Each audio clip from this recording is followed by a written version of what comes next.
The J-15, widely referred to as the Flying Shark by Chinese state media, is a carrier-based multirole fighter jet operated by the People's Liberation Army Navy Plan. As of 2025, it remains the mainstay of China's carrier aviation, deployed aboard the Liaoning and Shandong aircraft carriers. The jet is based on the Soviet-designed Su-33, which China reverse-engineered after acquiring a prototype from Ukraine in the early 2000s. This origin immediately set the aircraft at a disadvantage, as the Su-33 itself was a 1980s-era design with numerous limitations that Russia eventually moved away from. China inherited those same problems and, despite years of modifications, many of the underlying flaws remain in the J-15. One of the J-15's most persistent and visible issues has been reliability. Since its introduction into service, the aircraft has experienced a series of mechanical failures and accidents, particularly during takeoff and landing operations on carriers. These are the most dangerous phases for any naval aircraft, but the J-15 has demonstrated a higher-than-expected incident rate. In multiple cases, including one confirmed as recently as March 2025, aircraft have crashed during training sorties. While the pilots were often able to eject, the repeated nature of these incidents has led to growing questions about the jet's mechanical stability and flight safety record. A major technical concern is the powerplant. Early J-15s were fitted with Russian Alabama 31 engines, which were never designed for naval operations or the higher stress of carrier takeoffs. China has tried to transition to domestic WS-10 engines in later models. While this shift was advertised as a sign of growing self-sufficiency, the WS-10 has had its own set of reliability problems, particularly under high load and in maritime environments. Reports from regional defense watchers indicate that engine failures and flameouts continue to occur, sometimes during routine training flights. This reduces the trust pilots can place in the platform and limits how aggressively the aircraft can be flown. Another structural limitation is weight. The J-15 is extremely heavy for a carrier-based fighter, with a maximum takeoff weight exceeding 30 tons.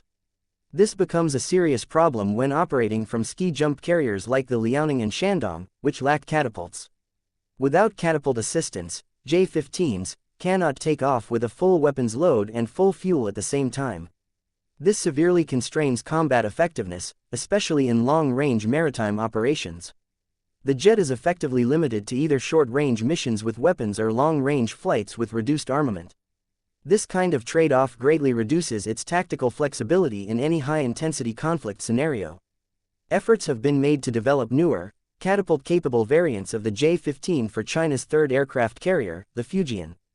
These variants feature nose gear modifications and structural reinforcements to withstand electromagnetic catapult launches.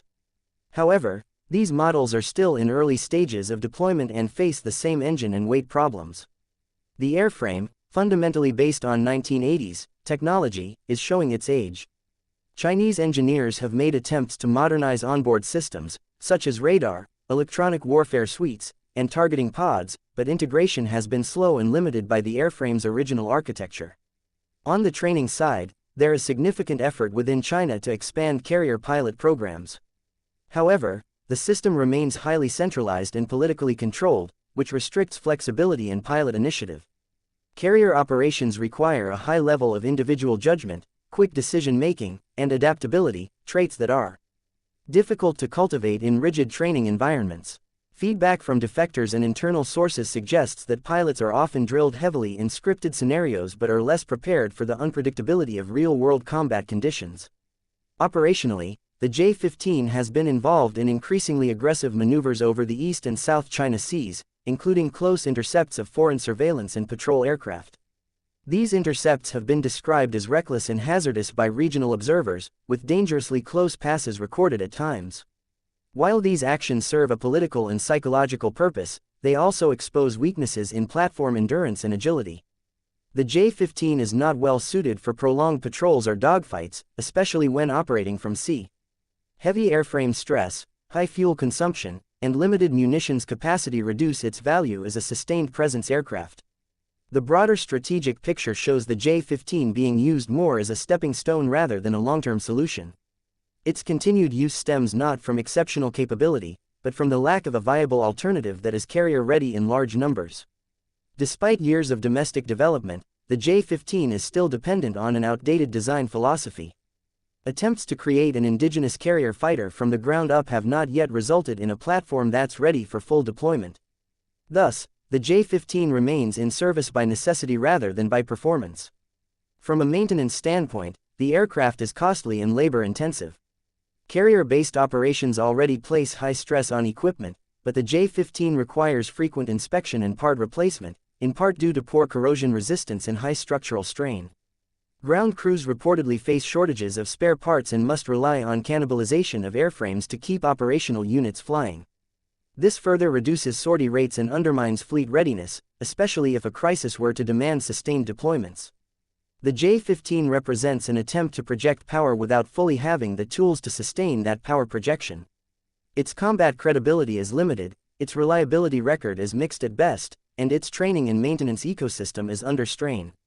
It serves as a politically useful symbol for China's naval ambitions, but on a technical and operational level, it falls short of the capabilities expected from modern carrier-based air power in 2025.